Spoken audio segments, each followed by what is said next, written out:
This is the Ultra Heelz podcast, live from Bravery Studios, Clifton, New Jersey.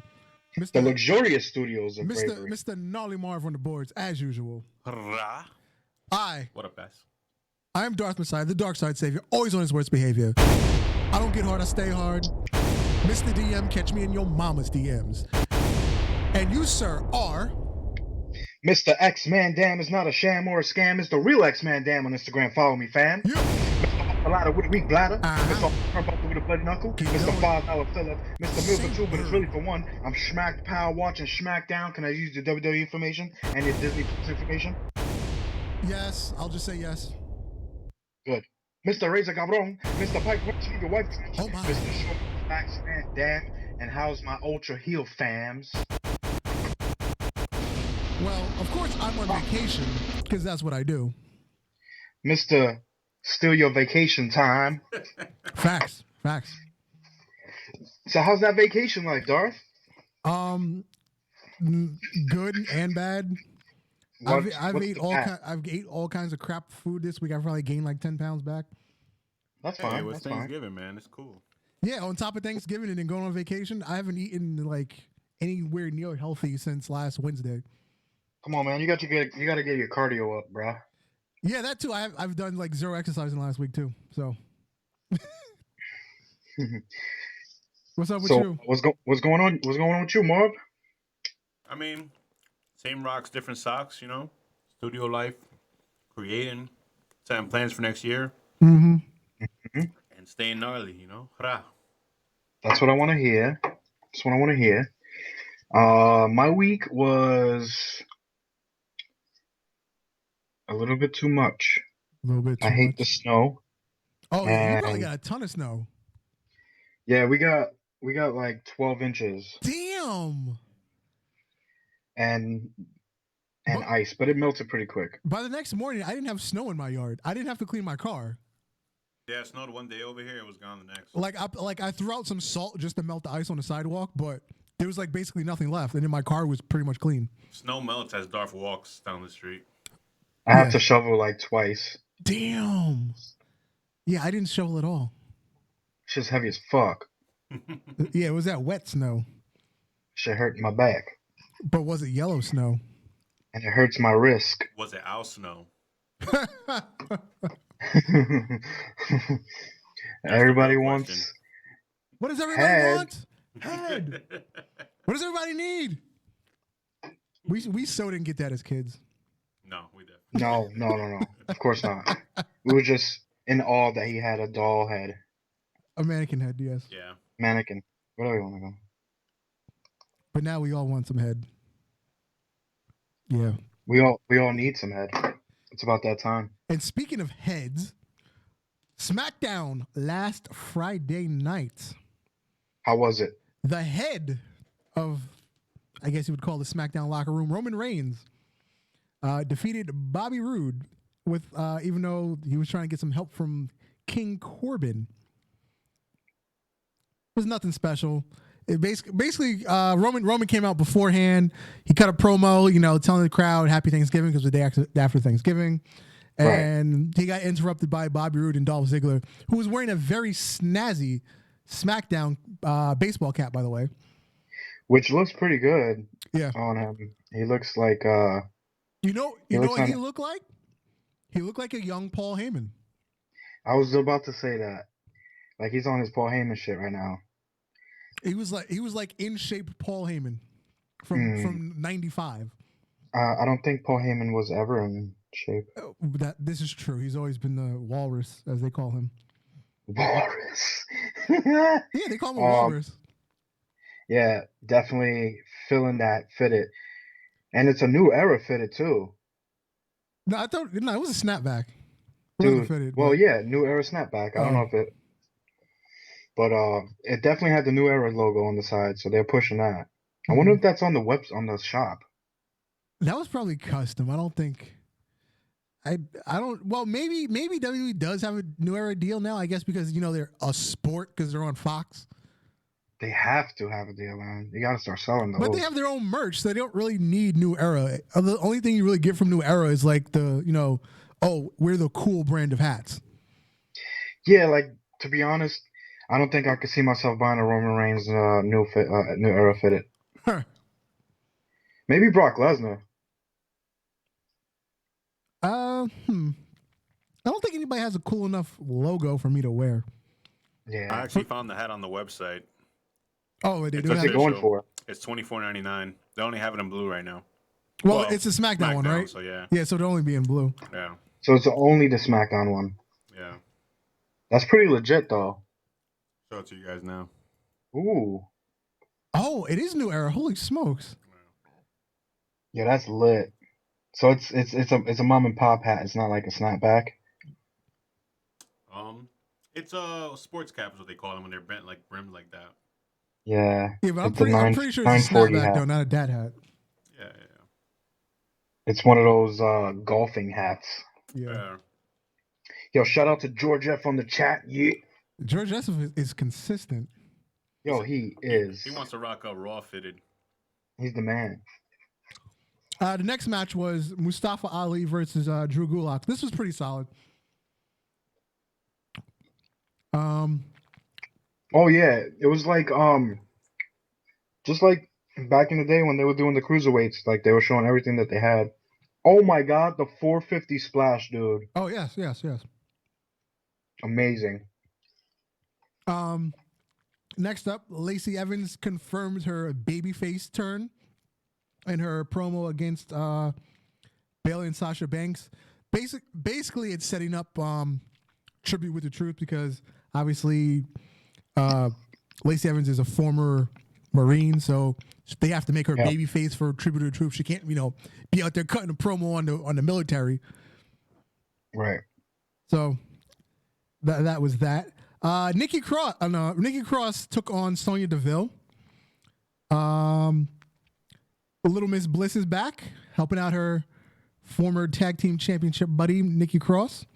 Was that new attire Nikki Cross had? It's not. Well, it's her regular stuff, but it just matches Alexa Bliss's colors now. The pink and baby blue. Yeah. Yeah. Then we had a really random tag team match. It was the New Day versus Shinsuke Nakamura and Cesaro. Not mad about it, but it was just a really weird pairing between the two of them. That's Oh, I have something to say about the tag team division in NXT. Oh, we'll get there. But we'll get to that. We'll get there. And our main event promo, Daniel Bryan came out to address the crowd. He accepted the challenge by The Fiend to put him away for good. And also Bray Wyatt. Bray Wyatt announced that he will reveal a new face on SmackDown. Oh, right. But during Daniel Bryan's promo, The Fiend mysteriously appeared from underneath the ring and dragged Daniel Bryan into the depths. And then once down there, he then started pulling out hair. Are we getting a shaved Daniel Bryan, a bald Daniel Bryan, no beard Daniel Bryan? I don't know what's going on with these shows when they come from the middle of the ring. It's been coming too often. Like AEW did it. Yeah. Now WWE's doing it, but WWE's been doing it with The Fiend. Also, I don't know what's going on when it comes to hair. Mm-hmm. Like, why is everybody cutting hair off? What's going on? It's getting a little too creepy. But go ahead. Yes, keep on. So we're going to assume this is the new face that Bray Wyatt said he's going to reveal. Because everybody was thinking, oh, he's going to finally bring in Sister Abigail, which everybody's saying is going to be Liv Morgan. But that didn't happen. So it was a really good swerve because, again, everybody just assumes, okay, we're going to finally get a Sister Abigail because he said he's going to reveal a new face tonight. To be honest, I don't even think we need to see a Sister Abigail ever. That's long gone and done. Old gimmick done. No, I still want to see it. I still want to see a Sister Abigail. Sister Abigail was the puppet. No, that's Abby the Witch, the representation of Sister Abigail, who we've never actually seen. Well, If Liv Morgan comes back as Sister Abigail, she's got to come back with the mascara dripping off the fucking eyeliner. Oh yes, yeah. Like that the pretty much the Leo Rush look. You know how he had that look when he had like the face paint and all that shit. Mm-hmm. Like she's got to look fucking scary as the Fiend. So we'll see how that goes though. I was going to say basically what Asuka's doing right now with the makeup. Yeah, yeah, pretty much. She could start spitting, I don't know, blood too. If she wants. That'll be awesome. You know what? That just reminded me. I was watching something on the network. It was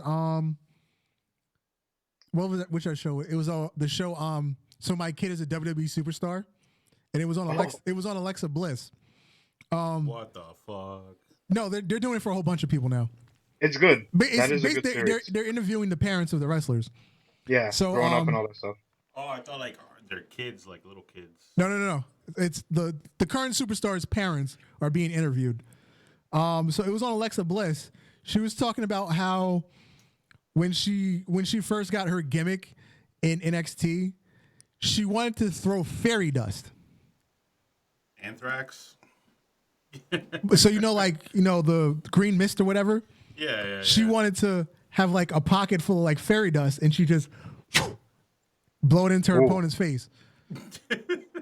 But I kind of dig that.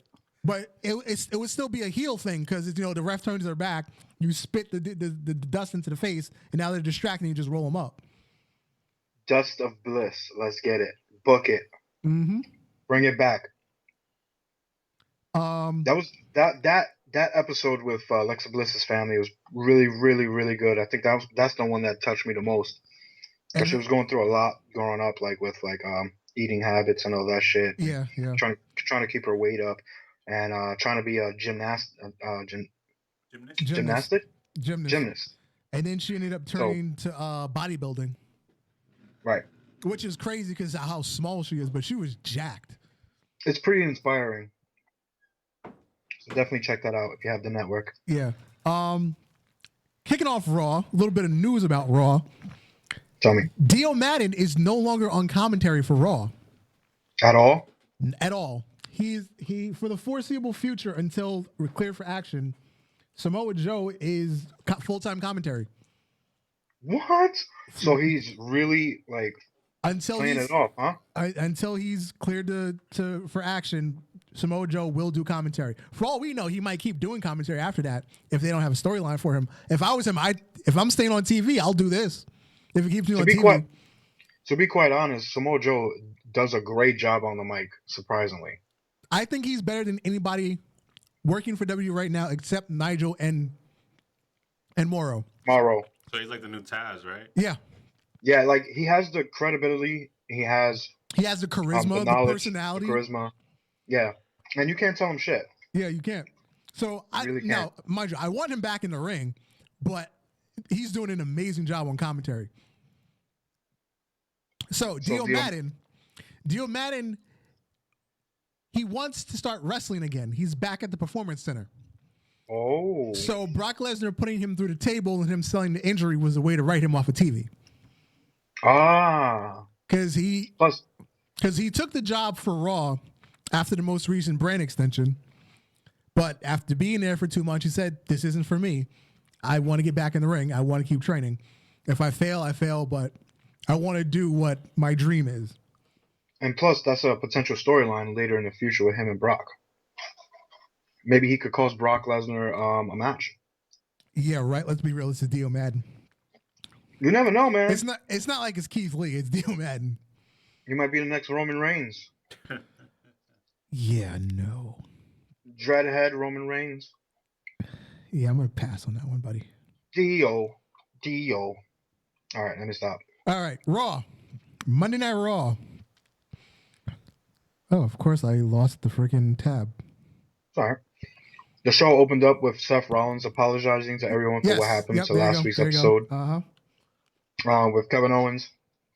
Kevin Owens interrupted him, called the apology bullshit. Yeah, he said it. Yes, live bullshit. on TV. Yep. Bullshit. They were interrupted by AOP, who got what chance for not speaking English, obviously.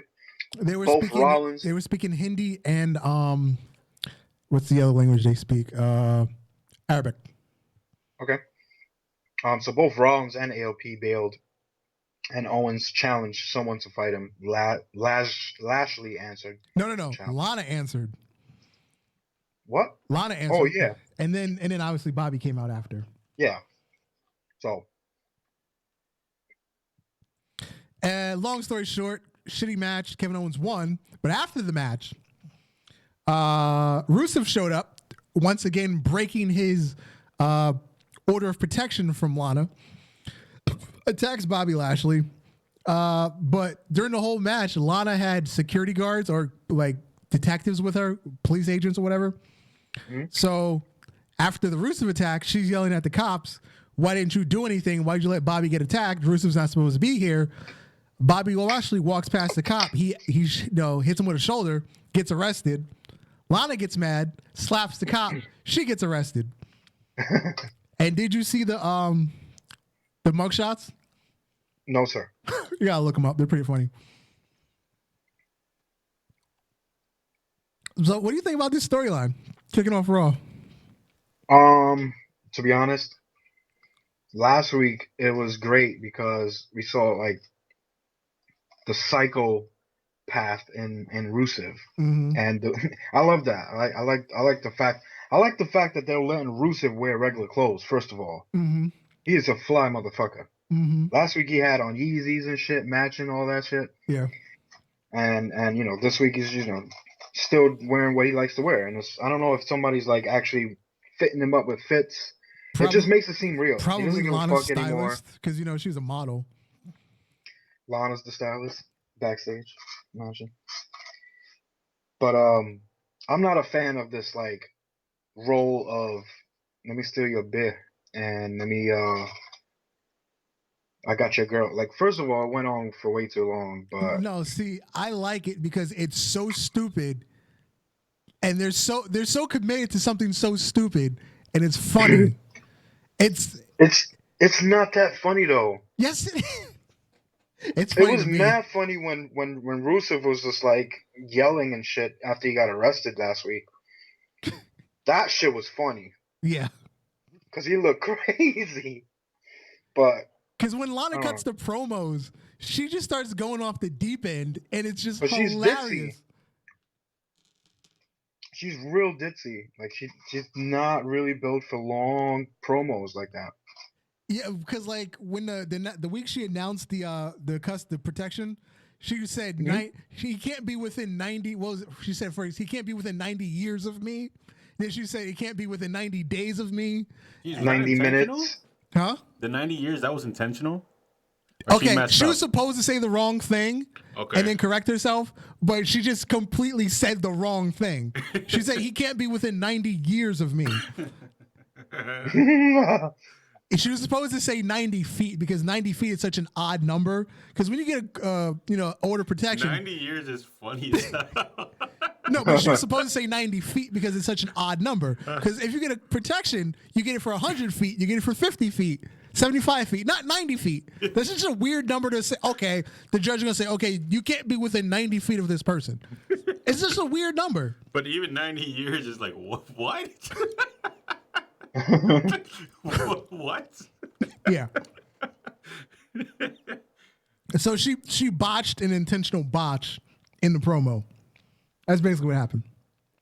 I think Bob. First of all, before we continue, I think Bobby Lashley needs to change his attire. He needs to like wear jeans and shit. I don't know. What you mean, like Bobby Lashley? But for a match, he needs to John Morrison it.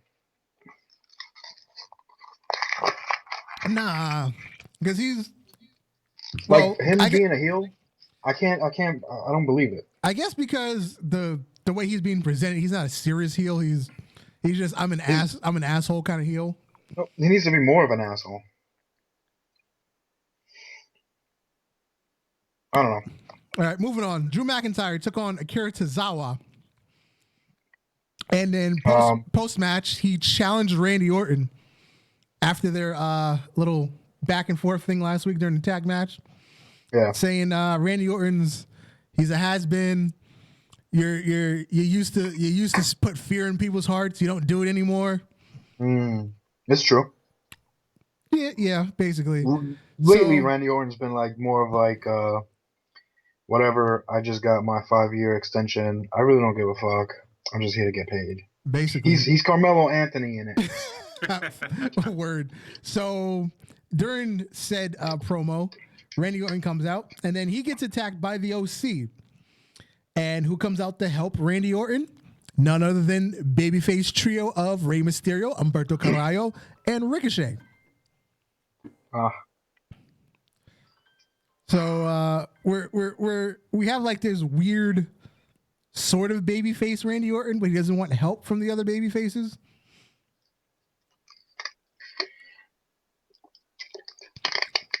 Then Aleister Black had a nice extended squash over Tony Nese. How was that match? It was good. But what's his name? Post match, Buddy Murphy came out. Yeah. Because he was the one that knocked on the door. Oh yeah, of course. We had Andrade squash Eric Young. Eric Young, where the fuck has he been? Not on TV. Didn't he ask for his release? He's not getting it. Oh no, yeah. And post match, that sucks. Post match, R-Truth lost the 24 championship to NASCAR driver Kyle Busch. What? And the official referee was retired Hall of Famer NASCAR driver Michael Waltrip. Jesus. Oh no. Yeah, they're trying to appeal to that Midwestern, backwoods guy. Because they're trying to appeal to the people that don't watch wrestling. Yeah. Hey, they're trying to appeal to George F. What has the 24/7 champion become? I don't know. They only use it to segue into other things. You know what happened? Like, they were so dependent on Carmella and R-Truth to do something with that belt, and the running gimmick got stale, and they had no plan to move on from it. They're still just here. R-Truth, go do something with it. I don't know. There needs to be some change. We need like R-Truth to come out, say, "Hey, you guys are playing me as a joke." He needs to turn real serious, turn mega heel, and just say, "First guy to come out here is gonna get a challenge for this, but it's gonna be a hardcore match." See, I wouldn't even turn him heel. Just get the belt away from him. Let somebody else have a joke. Like you had the Drake Maverick thing. Where the fuck is Drake like, what is he doing right now? He's not on TV anymore. So you had Drake Maverick, and then after Drake Maverick, you had the Maria Mike Kanellis thing for 2 weeks. I get it; she's pregnant. You can't keep going with her, but do something with Mike. Mike could have had a long reign with that shit. Supposedly he's one of Heyman's boys, but Heyman hasn't done anything with it. I mean, you could have billed Mike with that title. Mm-hmm. Like instead of using it on R-Truth. Yep. Then Charlotte Flair stupidly took on the Kabuki Warriors in a handicap match and lost. Didn't understand the point of that. After losing a tag match last week, why would you then challenge a handicap match? Yeah. The Viking Raiders is still fighting jobbers for God knows why.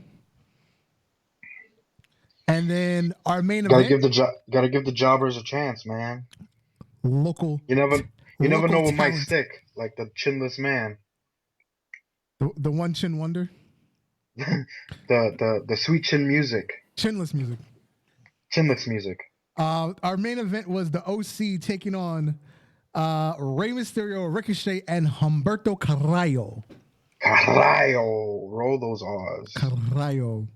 And of course, there was an RKO out of nowhere because of Randy's beef with the OC, the original, the only club that matters. That is true. The only club that matters. Speaking about clubs that matter, I stumbled upon an old school ROH match. Okay. It was Adam Cole. Okay. And Roderick Strong versus Bobby Fish and fuck's the other guy name? Kyle O'Reilly. Yeah, Kyle O'Reilly. My God, that match was fucking amazing. Yep. Ring of Honor. You gotta check that out when you guys get a chance. That's definitely Ring of Honor is running NXT right now. I wonder what? Yeah, that's true. Yo, I wonder if that was like before the Bullet Club and all that shit. Well, yeah, because Cole went, he left Ring of Honor. Was it like 2016, 15? It's crazy. They all look the same. And he went to Japan for like a year and a half, and then he joined Bullet Club and then left for NXT. Yeah. Because he was in NXT before AJ went to the main roster, right? No. AJ left first. Because they were never in Bullet Club at the same time, I don't think. No, it was Finn Balor as Prince Devitt. Yeah. Then it was AJ Styles, and then Adam Cole, baby. And I guess you could say Cody Rhodes, but it was actually Kenny Omega. Yeah, and then Cody Rhodes. I think Cole was gone by the time Cody got there. Yeah, he was gone. Yeah. Yeah, because by the time Cody joined, it was already you already had Hangman Page and Marty Scurll. Yeah, because Kenny Omega had the feud with Adam Cole. Yeah, when they kicked him out. And that's when. No, well, I believe Cody Rhodes was there for like the last month of Adam Cole. Oh, but he was out of the group by then. But he was out of the group by then. Anyway. Good times, great wrestling. Yes. Good storylines. Yes. Wednesday night Dynamite. We had Le Champion, Chris Jericho. Le Champion. It rolls off the tongue so well. Yes, it does. And what did he do? He brought out the Lexicon of Le Champion. It was not the list. It looked like the list, but it was better. Dude, Jake Hager was walking down the ramp with Chris Jericho with the fucking list. I was about to shit my pants. Mm-hmm. He had it behind his back most of the time, but we seen it. Yeah. Well, shout out to Chris Jericho for calling the fans out and saying this is not 2016. Yeah. Get it out your ass. Yeah, because they were chanting list. Yeah, the fucking list is so damn over from like 3 years ago. God damn. You know what is still over? It. See, Chris Jericho he's a meme machine. He can get anything over in 3 minutes flat. Just like he says, anything he touches turns to gold, like Le Champion, champagne, and champagne. I'm still trying to order a little bit of the bubbly. Is it still like crashing and shit? No, it was crashing the first day. They sold out by like 2 days later. But wait, allegedly, hold on. What's the website? It's a little bit of the bubbly.com. Marvin, if you could pull that up, I would love it forever. I can't believe when he announced that shit last week, and you sent me that. Yeah. I went on the website. That shit was crashing. I was like, you know what? Let me try again in the morning. I forgot the next morning. By Friday, it was out of stock. Allegedly, it's back in stock. I haven't checked. It was crazy because he told me the 2 bottles were $40. 46. $46. That's cheap as hell. It's 23 a bottle. That's cheap 20% as hell. Off. Oh, and a 20% off. Well, maybe that's their other items because it's an actual wine website, but whatever. Right here's where I first announced that I was going to have a little bit of the bubbly. I think I've seen it. A little bit of the bubbly.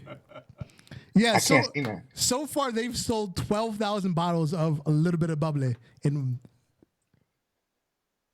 12,000. 12,000 in a week? Yes, in a week. Le Champion. That's what he does. And then it's funny when JR tries to say it. He's like Le Champion. El Champion. It's funny. So anyway, let's get back to the lexicon of Le Champion. Go ahead. Hold on, I'm in the wrong Instagram account. I have to get the photo. Switching accounts. You sent it to me, even though I saved it in my phone, but I don't know where it is. So, on the list of Les Champions. Oh, you pulled up the list? Yeah, I'm pulling up the list. Because he's during the promo, Chris Jericho saying, I'm contractually obligated to have one more title match before the year is out. But then he said, so many people don't deserve a match, yada, yada, yada. Here's the people I refuse to have a match against. Anybody else can challenge me. The list consists of Jon Moxley, Cody Rhodes, Young Bucks, Papa Buck, Uncle Buck, Buck Owens, Moxley, Hangman Page, Diamond Dallas Page, Moxley, Scorpio Sky, Too Cold Scorpio, any member of the Scorpions, Moxley, Michael Nakazawa, Kenny Omega, Kenny Ortega, Kenny Shields, Kenny Chesney, Kenny from South Park, Moxley, the chubby guy over there in the fifth row with the popcorn. No, for real. The ugly guy with the dumb glasses over there in the third row, Moxley, Darby Allin, Rick Allen, Alan Jones, Moxley, Evil Uno, Angry Dose, Hateful Thrace, Moxley, Marty. It's fucking hilarious, dude. He named two people from WWE. He said Paige, and he said Alan Jones, who is AJ Styles. So AJ Styles cannot have an AEW title match. Oh, man. I didn't even know that. AJ, Alan Jones, that's his actual name. Yeah, that makes sense. Yeah. George F says you guys need to drink that bubbly live for the New Year's episode. I don't. Well, you have to order two. Maybe I was going to sell the second one. I don't know. We're gonna mail it to X-Man. Damn. No, it's fine. I was actually thinking about getting one. Well, or two. two. Yeah, you have to order two. It's a minimum of two. Oh, so Darth, I mean, I'm here. Drink one and save one. I was going to sell the other one. That was what I was going to do. Okay, maybe we'll drink it. Oh, I could probably hold that down for a couple of years and then sell it. No, no. We had Fago upstairs for like 3 years, and Oh yeah, that Fago root beer, yeah. Fago shit. Yeah. What about that Fago? You still got that shit? No, I got rid of it recently, but you should have threw that shit in the garbage. All right. Anyway, this week in Dynamite started off with. Go ahead. No, because I was going to finish on that segment because the one person he didn't name was Jungle Boy, Luchasaurus, and Marco Stunt. Ah, yeah. But then he said, I won't have a match with a child, referring to Marco Stunt. And then he said, I won't have a match with a prehistoric being, Luchasaurus. And then Luchasaurus said something like, we've been conspired against for the last 65 million years.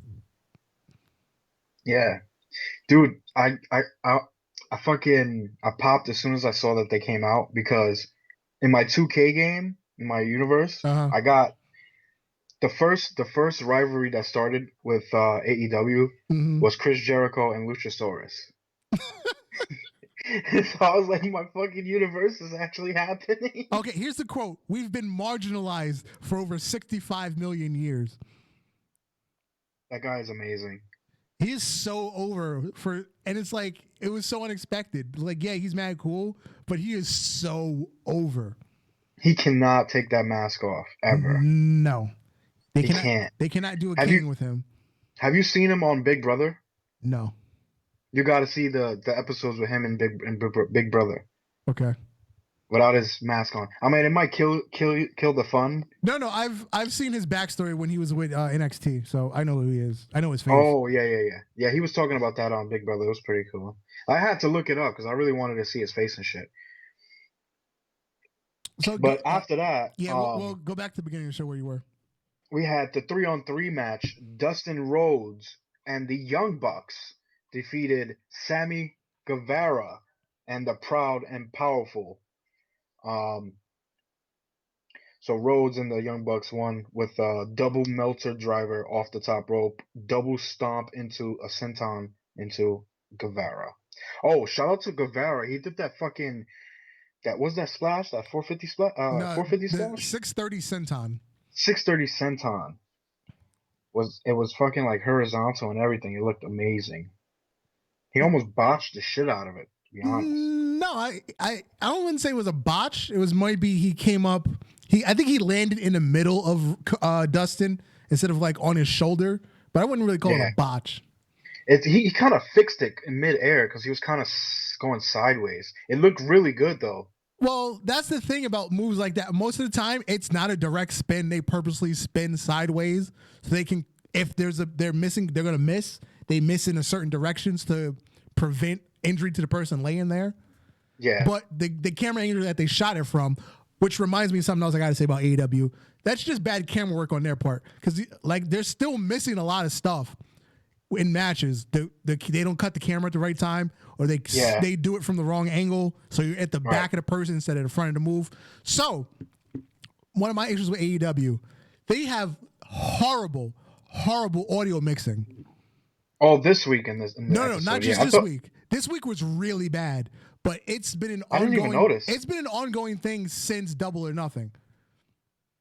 Because this week, just like the audio would just randomly drop out in the middle of segments, whether it was the ring announcers, the crowd, whoever's talking in the ring announcer. This week was just unbearable bad. Yeah, you could definitely hear them adjusting it when they were adjusting the entrance music. Now, the entrance music. Let's talk about the entrance music. One of the things that they don't do that WWE does, they don't play the entrance music through the live feed. They only play it in the arena. So you're now hearing the mic, the crowds, the mics that are picking up the crowd noise. That's the only way you hear the entrance music. So if the crowd's really loud, you barely hear the music. And then another thing, they don't put the ring announcer's mic through the live feed. It's the same thing. You're listening through the crowd noise. Yes. So, that's what I noticed last week. Because fucking that little celebration champion, fucking Sammy Guevara, you could barely hear him. Yeah. Because he was like fucking, because the feed is not going towards the live feed like you said. It's going. They're picking it up. You're getting the actual arena noise from the mic, the crowd mics, instead of taking the ring mic, the ring announcer's mic, the entrance music, putting it through the live feed. You're getting the actual arena noise, and it sounds like crap, and you can't control the sound. Well, if that's the only thing wrong with this product, I'm sure they'll be fine. But they just need to find somebody that knows how to do great mixing, like Gnarly Marv. Bravery up. We'll send your resume, Marv. Yeah. We'll miss you. We'll miss you. I don't think you guys with me. Okay, that's cool. Just take me with you. But it was just really bad this week. It was incredibly noticeable that they're changing the volume in the middle of segments. Yeah. It was really bad this week. But of course, you have great wrestling. Who gives a damn? Well, I wouldn't even. Okay, I had a problem with that opening match.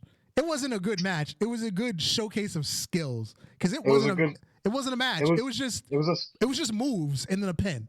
Yeah, it was a spot monkey match. Yeah, it wasn't a match. It was just moves. You could see Dustin Rhodes waiting for each spot to happen so he could do his spot. Yeah, that was the thing. There's so many times just people just standing there waiting for somebody to run at them to do the move. Yeah. The time when Dustin Rhodes had to jump and do the senton outside the ring. Yep. Like he was timing that shit. This is the first time ever that the Young Bucks have tagged with Dustin, but yet they had like 3 tag team moves ready to go. Good planning. Yeah, like that's the 7 P's, man. Proper preparation prevents piss poor performance. Boom. That you sound like my 8th grade teacher, Miss Jackson. I'm sorry, Miss Jackson. I am for real. I never meant to. It was a good match though. The crowd was fucking loving that shit. It was good for spot monkeys, but it wasn't a good match. And I'm pissed off that fucking Dustin Rhodes had red face paint and not like orange or green. to match the attire that he had. Oh yeah, that's right. Beautiful. Yeah, he had matching attire with the Young Bucks too. Which was awesome. What do you call those things that they hang on the bottom of their legs? Oh, tassels. What's that shit? Tassels. All right, yeah. Yeah, the Ultimate Warrior tassels. Well, he didn't originate them. He's the most notable person for them. Who was the originator then? That was probably back in the 50s, 40s. I mean, they had tassels before they had wrestling. Yeah. Or professional wrestling, at least. Yeah, but the first wrestler to do it... circus performers wore them. Yeah. But probably the first notable wrestler to do it was probably like in the 40s or 50s. Ultimate Warrior just made it like... He was the guy for tassels. Yeah. Do they have tassels for your wrist? Yeah. Finn Balor was doing it at one point with the Demon. Didn't Macho Man have a biker jacket with tassels on it? Yeah, Macho Man had it too. His jackets, yep. That jacket's sexy. That is one sexy jacket. Diesel had it on his pants. Mm-hmm. Oh yeah, the line. Yeah, Diesel had it on his pants. Fandango and Tyler Breeze had it for a short while, but theirs were a lot shorter. They weren't long. They were like maybe like 3-inch long tassels on their pants. They also did the fur version. Oh yeah, the fur version. Yeah. George F says he's gonna put tassels on his North Face. Oh, child, no. When the snow wind is blowing in the Bronx, he's gonna be the most visible thing. Walking down the street. Tassels on some Timbs, imagine. Tassels on some Timbs. Wow. That'll be lit. The next match was Trent and Rey Fenix. Yes, which was a really good match too. I don't think I actually watched this match. I think it was on my phone during this match. I don't remember, but who was the person that Trent actually had a one-on-one match before Rey Fenix? Because I felt like this match happened already. No, last week was Trent and Omega, or Trent and Hangman. I went to Google it, but then I forgot what I was Googling. Yeah, and I would try to find it on AEW website, but it still sucks. They need to fix it in a hurry. Oh, I could have just like Wikipedia'd it. Fuck. But yeah, like. But yeah, their website sucks. What about the other guy? Oh, Chuck Taylor. He was outside the ring with Orange Cassidy. Like, why is he not having like a fucking singles match? Are they gonna start doing like the Lucha Brothers versus these guys, the best friends? I would assume so. That'd probably be. Yeah. Well, no, because then you have later in the night his brother had a singles match, so he had like his own feud going on. Yeah. Pentagon Jr. Yeah, no. He was. I'm sorry. He was on Dark. I was wrong show. So he'll probably be on next week's Dark too. Who was on Dark? No. Why am I blanking out on Pentagon? Yeah, Pentagon. So he was on Dark this week, and he had a match again. So I'm saying he'll probably be on next week's Dark because he wasn't on the actual card. So he'll probably be on next week's Dark also. Oh, okay. Yeah. Because he had that we'll talk about that later, but he had that match with Christopher Daniels. Yeah. That led up to that match, which was pretty good. Anyway, so Nightmare. We had that Cody Rhodes promo. Yes. Addressing MJF. Yes. Calling him a bootleg Chris Jericho. Yes. And then Cody proceeded to take off his $50,000 watch. Yo, he was in his bag, bro. He took off his $2,000 Louis Vuitton shoes. He took off his $500 belt. He called for the announcer to bring up his $50,000 in cash. He said, "I don't need this shit. I'll throw it in the middle of the ring for you." Because MJF says he refuses to have a match with Cody, and so Cody just said, "Name your price." Name his price, MJF. Name it. Name it. Yo, Cody Rhodes is in his fucking bag. I love it. Yeah. Yo, those Louis Vuitton shoes. The red bottoms. Yeah, the red bottoms. I never knew a man would wear something like that, but those shits look really good. I don't like loafers, to be honest. I don't like loafers. Me neither. For some reason, if I wear dress shoes, they have to be tie-up dress shoes, like tuxedo shoes. But I just don't wear like the ultra shiny joints. You know what kind of shoes I like, right? The pointy ones. Cowboy. No, man, the Dominican ones. Oh, the Dominican ones. Oh, Well, Dominicans kind of wear like cowboy boots too. Diesel sneakers. Oh, Diesel? Diesel sneakers. Do they still make those, by the way? Remember? Oh Lugs? my God, that's what I wanted to say. Diesel cologne. Cologne. I'm sorry. I was talking to my girl yesterday, talking about colognes that I used to like, and there was a Diesel one I wanted. You guys remember I need to look Lugs? for The Lugs. The boots. Birdman. And Funkmaster Flex. Yeah. Yo, my dad had those Funkmaster Flex sneakers. Cause he. All right, first of all, my dad's like a pure like car fanatic, whatever. And the reason why he bought the shoes is because they were driving shoes, which makes no sense. That's how they marketed them. Yeah. So, Funkmaster Flex fandangled my dad into buying shoes. Just off the rip because it had wood grain on it. Whatever. Never mind. Let's continue. Driving shoes. What will they come up with next? Sitting shoes. So yeah, sitting shoes. It's good to cross your legs with. So then we get this next match. Nyla Rose squashed defeating the Leva librarian. Bates. Leva Bates, yep. All right, I got one thing to say about Leva Bates. I don't know what they're doing, but they're making her sex appeal 100 right now. Because she's wrestling in a librarian outfit? No, because if you look at BTE lately, they've been BTE. having like BTE, Being the Elite. I've probably watched it twice ever. That's about it. Mailbag. We should do Ultra Heels Wrestling mailbag. We need mail. DM. No, we're just doing it in DM. Anyway, it wouldn't happen because nobody watches the show.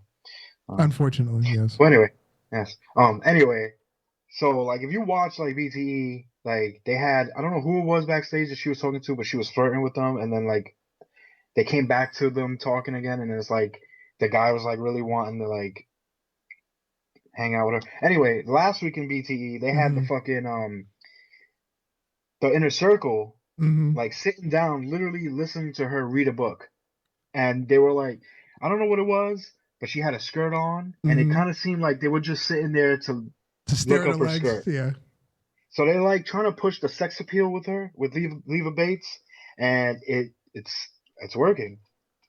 In this match, she looks fucking phenomenal.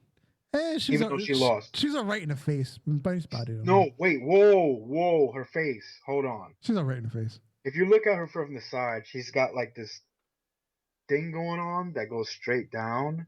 Oh shit! Like the show Doug, the bad guy, the green guy, Roger. Yeah, he has a whole fucking nose of a head. Wow. I don't know. Look at Leva Bates' face. I hope she doesn't hate me for saying this. She's very beautiful. I know exactly what you're saying. And knowledgeable. And then she needs to stop hitting people with books. It doesn't work. Oh, speaking of which, I watched John Wick this week. I had never seen John Wick before. He killed somebody with a freaking book. Yeah. How do you kill somebody with a book? He does it. I get the whole, like, he had the whole, like, they kept telling the story about how he killed somebody with like 3 people with a pencil in a bar. I was like, I've seen that in other like movies, killing somebody with a pencil. So like, I was like, okay, that's cool, whatever. But he killed somebody with a book. How do you kill somebody with a book? You snap somebody's neck off with a book. Yo, you gotta do what you gotta do. It's all fun and games until you have to kill someone with Skittles. Yeah. When they're sleeping. And snoring. X-Men Damn has done some shit in his life, man. What? What the fuck are you talking about? You snitching? Anyway, first of all, I am completely done and tired of Nyla Rose and her fucking manliness that is unfair to all the other women in the roster. And if it's one thing to blame, it's her for fucking everything up from the get-go. Get her the fuck off the TV. I'm in the complete opposite of you, sir. That's what makes this show so good. I say they've wasted Nyla Rose. Wasted? I say they've wasted her. All right. What I want to know is how the other women feel about her beasting, bro. Okay. Well, what about Nia Jax? Nia Jax is bigger. All right, but Nia Jax is a woman. Okay. But Nyla Rose is smaller than Nia Jax. Nia Jax is bigger than the entire cruiserweight division. Nyla Rose is about the same size as all of WWE's cruiserweight division. Yeah. So, but it's not our fault that AEW has 98-pound, 4'11" champions. It's also not our fault that they hired her not knowing that she's a transgender person. No, they knew. That was the point, because they're inclusive. And they have to push her because they're going to have fucking transgender people on their ass.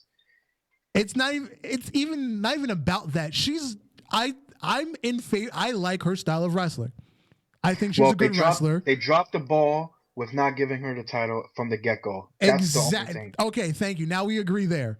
All right. There's no reason Rio should have beaten her from the beginning. That's not how you write a babyface story. Rio should have not won that title first. First of all, Nyla Rose should have won. And nobody is cheering for her. Well, maybe some people. But you have to build that babyface to finally get the feeling of the meaning of actually winning the title from Nyla Rose. Now, here's one of the things I've criticized AEW of over the couple months.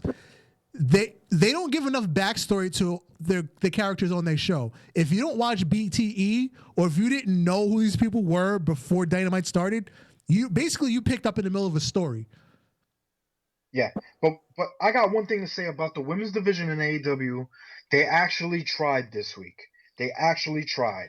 We have what's that match? Who was that? Am I gonna skip some things? No. Well, the next thing was Les Champions promo, but we talked about that earlier. So the next match was Chris Standalander versus Shida.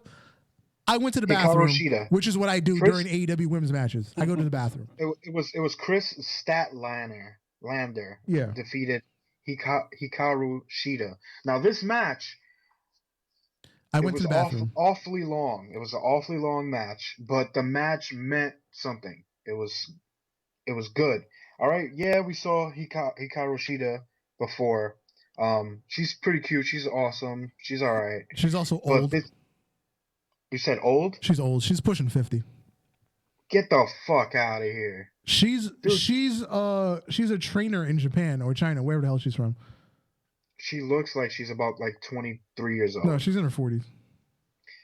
I don't like her anymore. All right. Chris Statlander. She had this gimmick that she was like an alien, and she had the alien looking face. What was that movie? Alien? No, the movie with the guy, the blue people. The Mask? No, they were like it Avatar? doesn't matter anyway. Huh? Avatar. She had like an Avatar looking face for some reason. She's 41. Who? Is that Shida? 41. Oh, that's all right. Damn, that's crazy though. She looks extremely young. Wait, no. I'm sorry. I've got them mixed up. I'm thinking of Emi Sakura. I've got them mixed up. I'm sorry. She was only 31. I'm sorry. I've got it mixed up. Okay. Yeah. So the match was pretty good. She's got a good style of wrestling. I want to see Chris Statlander more. I want to see her way more than the other women. Way more than fucking Deuce Bigelow, male man. Male Gigolo. Yeah, whatever. After the match, we had that awful fucking Brandy Rhodes gimmick that they're pulling. The cutting the hair. Aja Khan. I mean, I don't know. Okay. Now we're talking about Awesome Kong. Awesome Kong. Here's what they should have done with the women's title. You have Nyla Rose win the title. You have her start out babyface. Then you put her up against Awesome Kong. You have her, because everybody knows who Awesome Kong is. Awesome Kong is the most dominant woman outside of WWE for the last 15 years. Everybody knows who Awesome Kong. You have Nyla Rose have a little feud with Awesome Kong and beat her decisively. And then once she has that win, she says, there's nothing else for me to do. Challenge me. That's when you turn her heel. That's when you start introducing Britt Baker and much as I don't like her, Riho, or whoever else you have on your roster. And then you have Nyla Rose go on as champion at 6 months, 8 months. The only way you have her lose in like a 3-way or a 4-way months from now. Right. You don't have her lose. Omega. You don't have her lose clean to the smallest woman in professional wrestling. Exactly. Kenny Omega, are you listening to the people? Are you fucking listening? No, he's got his head up her ass. That's the problem. That's the problem. What do you call that? Or she's got a strap on in his ass, allegedly. What do you call that? Flirting with people at the job site? I don't know. Fucking, it's on the tip of my tongue. It doesn't matter. Well, it's fraternizing. Oh yeah, fraternizing. Yes. Fraternization. Yes. Okay. It never works. So, let's move on. The Butcher and the Blade versus Cody Rhodes and QD Marshall is made for next week, as well as the Young Bucks versus Proud and Powerful in a street fight. Yep. I'm excited for that. We're finally gonna get to see the Butcher and the Blade and the Bunny make their debut wrestling on AEW Dynamite. So they're continuing to push tag teams, and that's exactly why I like AEW at the moment. Next we had Pentagon Jr. defeating Christopher Daniels. So this is what I was talking about earlier, where Ray Phoenix and Pentagon have separate feuds with other tag teams. Yeah. I mean, I like the fact that the tag team division has a chance to get their singles matches in, because everything's all the win-loss it's all recorded. Did you hear Matt Jackson's announcement a few weeks ago? Well, like 2 weeks ago now. I think it was like the Sunday before Thanksgiving. At some point, win losses will be reset. Everybody will go back to 0-0. They're going to do it every so often. They're going to reset the records. Well, when they add people, right? Or no? Not necessarily. It's going to be either 6 months or once a year. They're just going to clear everybody's slate and everybody goes back to 0-0. Basically, their version of like a draft. How do you like that? What do you think? At first I was going to say no, it's a bad idea because then you're making it seem like it doesn't matter anyway. Yeah, but in terms of if they're going to be using win-loss records to determine who deserves a title match, obviously the person that went on a 10-week winning streak and has been in the company for 6 years, talking 2025 or whatever, obviously that person deserves a title match because they have 50 wins and 10 losses, but the person that just started only has 8 wins and 2 losses. So the person with all these wins obviously deserves a title match. So right, so it just makes sense. Yeah.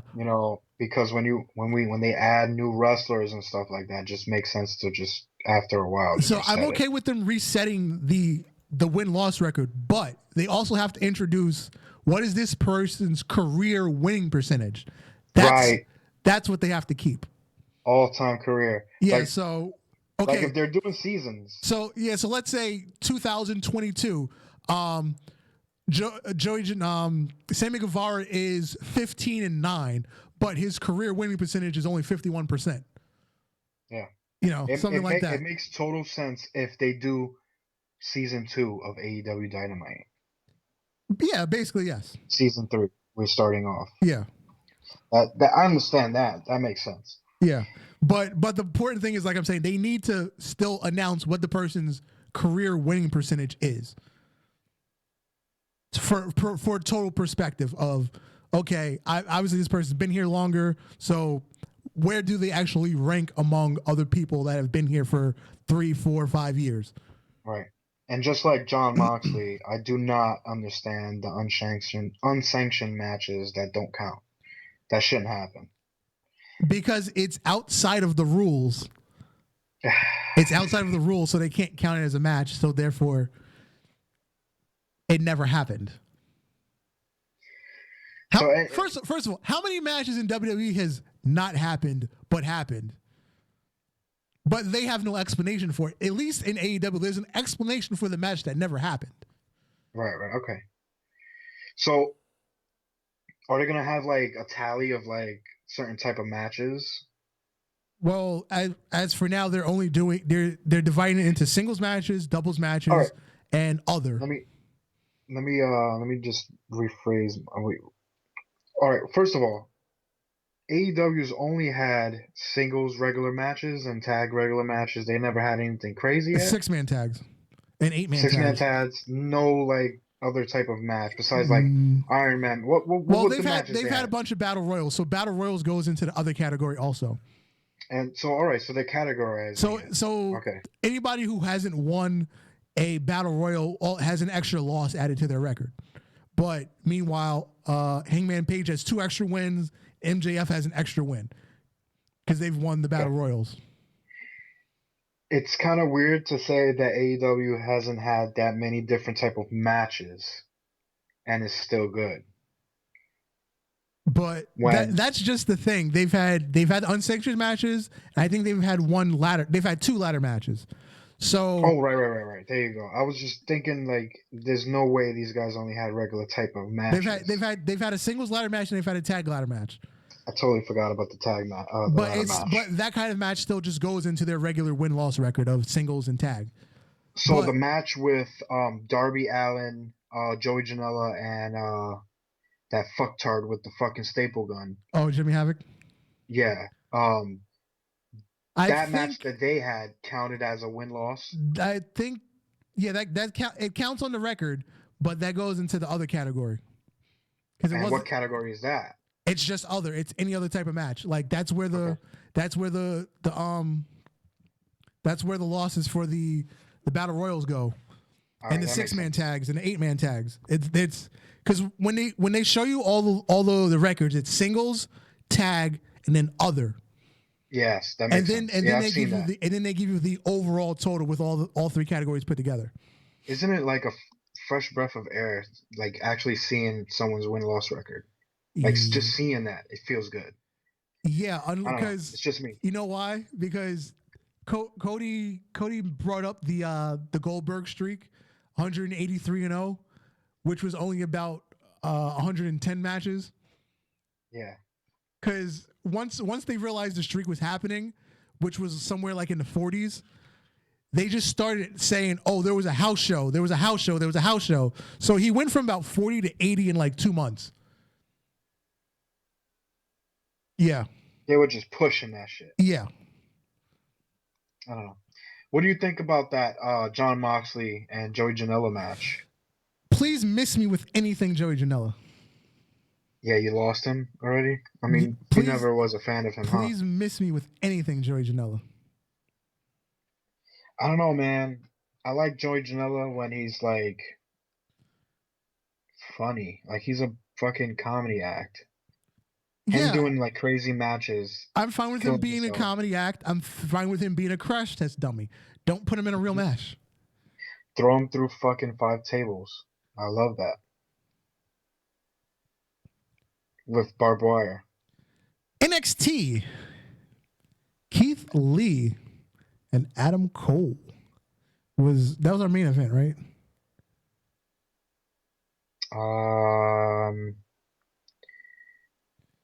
Results. I know they had a face-to-face. It was Keith Lee, Dominic Dojavac, Tommaso Ciampa defeating the Undisputed Era. Yeah, there we go. Minus Bobby Fish, who has a neck injury. Right. And Kyle O'Reilly was wearing both tag titles. They came out. The Undisputed came out twice in that show. Yeah. I feel like that's a waste of like TV time, because they came out in the beginning of the episode. Boom. To talk their talk. Boom. But yeah, like I don't know. I felt like when they came out for the main event, I was like their entrance is so long because they have to have all that stuff in there. But whatever, it does. I'm not complaining. Adam Cole, baby. Hey, babe. I'm not complaining, but let's guess you could have had a fucking squash match instead of having them come out earlier in the day. I mean, just like AEW does it sometimes. Like they'll start the show with the people in the middle of the ring. Mm-hmm. I mean, I understand, like, you cannot, like, skip that Undisputed Era entrance. It's just fucking gold. But yeah, let me just stop riffing about that. You want to start from the beginning, NXT? I missed part of the show, so it's 8 o'clock. We're over. We're over a little bit, so we can skip through it a little bit. Let's just talk about the main parts that we want to talk about, because. And like I said, I missed part of the show. I had to run to the store. Oh, they're building Rhea Ripley so great right now. Yes. Kind of reminds me of like Becky Lynch, but they're doing it really good now with her, and the feud with Shayna Baszler. It's just gold. She tried to choke her out like twice. Shayna Baszler just couldn't get it. Like, it feels good to see that somebody could fight Shayna Baszler. Yeah, find somebody that can stand up to her, somebody the same size as her. Exactly, and could take her choke. Like, it took 3 of them to actually take down Rhea Ripley. So, hats off to NXT and Rhea Ripley. They're actually doing something with her. Yep. Mia Yim came back. She was at a little run-in with Dakota Kai. She was ghetto as hell. And she had the Timbs on. She had the Timbs on, bro. She was stomping this girl out, bro. She hit somebody with a big boot in the corner too. Oh yeah, that shit looked mad real. Wasn't that Dakota Kai? Yeah, Dakota Kai. Yep. That shit was so real. Yeah. It didn't look real. It was real. You can't not hit somebody with a Tim boot like that and for it to feel good. Like, that shit looked like it hurt. Dead ass, B. No do. With them sweats. No do. Doo-doo. The Matt Riddle match with Cassius Ohno. Oh, Cassius Ohno's like, he's gonna like gone crazy, whatever, calling himself the greatest UK wrestler ever or something. Wrestling genius. Yeah, there you go. It's setting up the next World Collide tournament. That's what that match was for. Oh yeah. He is a wrestling genius, by the way. Chris Hero, yes. We had Kushida defeating Cameron Grimes with the infamous roll-up. The most devastating move in all of sports entertainment. Yeah. And then after our main events, we had Mr. The Prince, Finn Balor. Oh, go ahead. Came out to the ring, and he Pele kicked Adam Cole again. Again. You can never trust that Finn Balor. No, you can't. Because the Prince walks alone. Not in this day and age. Shout out to Keith Lee. He looks amazing. Yeah, man. Hopefully WWE doesn't fuck this up. And I'm so glad to see this guy in an independent show doing what he does best and being limitless and actually getting a chance to be on NXT and doing what he does best on the fucking best fucking brand besides AEW on WWE. Now, speaking of, not messing people up when they get to the main roster, did you see what the Tommaso Ciampa interview from a couple weeks ago on The Bump? I think it was The Bump. Tommaso Ciampa interview? Yeah, he came out and said that if he ever gets sent to the main roster permanently, because remember he was supposed to come up earlier this year, but he got injured, so he just ended up staying in NXT. He said Gargano? Yeah, him and Gargano, because they were both supposed to go to the main roster. Yeah, but they pulled that. So Tommaso Ciampa said that if he ever gets sent to the main roster at this point, he's just going to retire. He says, my body will not hold up to that traveling schedule, to that workload. I'm sorry. Tommaso said that? Yeah. He said if he ever gets sent to the main roster again, he's already told, management, if they want to put him on the main roster, he's going to retire. End of story. Damn. Yeah. I mean, him going to do fucking Monday Night Raw and then SmackDown and then NXT was ridiculous, period, anyway. But it was only it was 2.5 weeks, so okay. It was a month, bro. Okay, that was a month, but he can't. He's saying he can't do that every month for 5 years straight. It's just not, his body's just not going to hold up at this point. So he said, he broke down though. He got injured. Yeah, he's saying he's had too many injuries for his body to ever withstand that kind of punishment. So it's either let me work once a week like I'm doing, occasionally twice a week with a pay-per-view, or the occasional occasional house show that NXT has because they only have like one a month. To be honest, I was afraid that they were gonna injure Ricochet because he was fucking working every show. Mm-hmm. Him, Aleister Black. Yep. And then they kind of like what they did recently with Adam Cole. Yeah, basically, yeah. Last bit of news before we get out of here. WWE Network has launched their free membership. Free. In the free membership, you get highlights of all WWE shows, which is Raw, SmackDown, NXT UK. Highlights only. You get selected match of the week from each show. You get the WWE top 10s and a carousel of random exclusive content on the WWE Network. So 1 week you'll get Table 3. 1 week you'll get The Bump. 1 week you'll give you Botch Club.